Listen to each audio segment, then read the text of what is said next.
My name is Sarah LoBue, and I am a senior at Willamette University. This video is for my poetry class, My Favorite Poem. I chose Alfred Lord Tennyson on Sublimity, where he describes sublimity with rugged cascades, a tranquil hidden forest, and its serene grandness. I dedicate this poem to Sublimity, Oregon, my hometown, where it is surrounded by rugged Cascade Mountains and embraces its own quiet, hidden forest, Silver Creek Falls. On Sublimity by Alfred Lord Tennyson. O tell me not of vales and tenderest green, the poplar shade, the plantain's graceful tree. Give me the wild cascade, the rugged scene, the loud surge bursting o'er the purple sea. On such sad views my soul delights to pore, by Tenerife's peak or Kilda's giant height, or dark Lofoden's melancholy shore. What time grey eve is fading into night, when by that twilight beam I scarce descry the mingled shades of earth and sea and sky. Give me to wander at midnight alone through some august cathedral, where, from high, the cold, clear moon on the mosaic stone comes glancing in gay colors gloriously, through windows rich with gorgeous blazonry, gilding the niches dim, where, side by side, stand antique mitred prelates, whose bones lie beneath the pavement, where their deeds of pride were graven, but long since are worn away by constant feet of ages, day by day.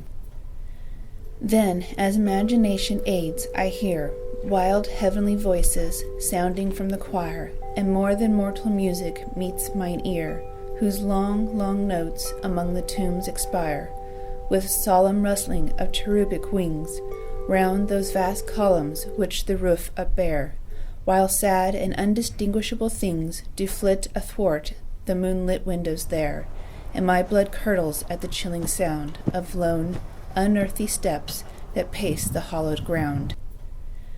I love the starry-spangled heaven, resembling a canopy with fiery gems o'erspread, when the wide lock with silvery sheen is trembling, far stretched beneath the mountain's hoary head.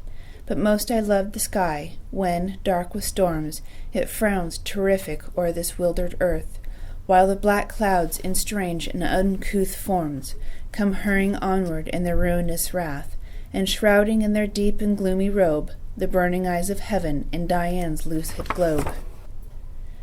I love your voice, ye echoing winds that sweep through the wide womb of midnight, when the veil of darkness rests upon the mighty deep, the laboring vessel and the shattered sail, save when the forked bolts of lightning leap on flashing pinions, and the mariner pale raises his eyes to heaven. Oh, who would sleep what time the rushing of the angry gale is loud upon the waters? Hail, all hail, tempest and clouds and night and thunder's rending peal. All hail sublimity, thou lofty one, for thou dost walk upon the blast and gird thy majesty with terrors, and thy throne is on the whirlwind, and thy voice is heard in thunders and in shakings.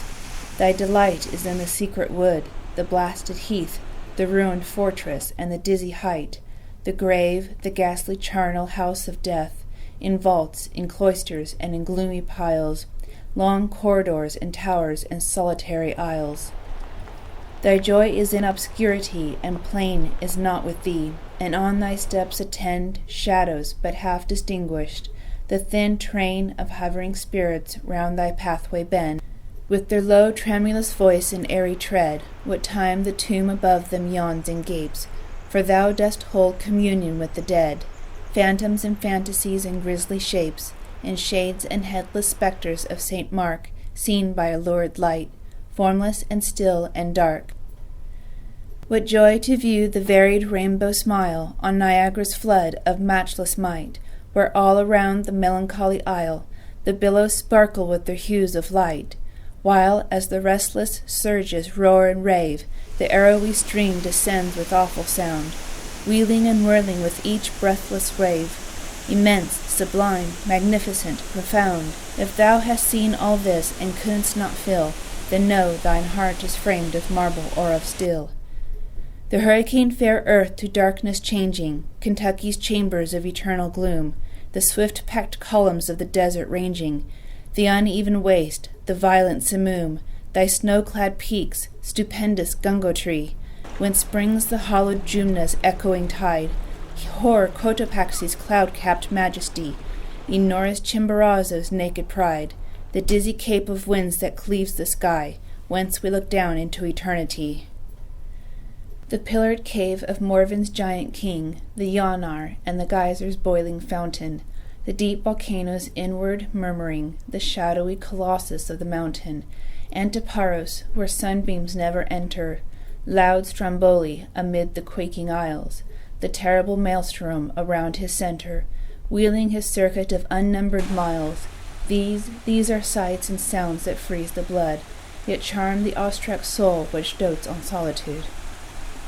Blessed be the bard, whose willing feet rejoice to tread the emerald green of fancy's vales, who hears the music of her heavenly voice, and breathes the rapture of her nectared gales.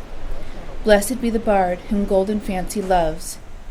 He strays forever through her blooming bowers, amid the rich profusion of her groves, and wreathes his forehead with her spicy flowers of sunny radiance. But how blessed is he who feels the genuine force of high sublimity.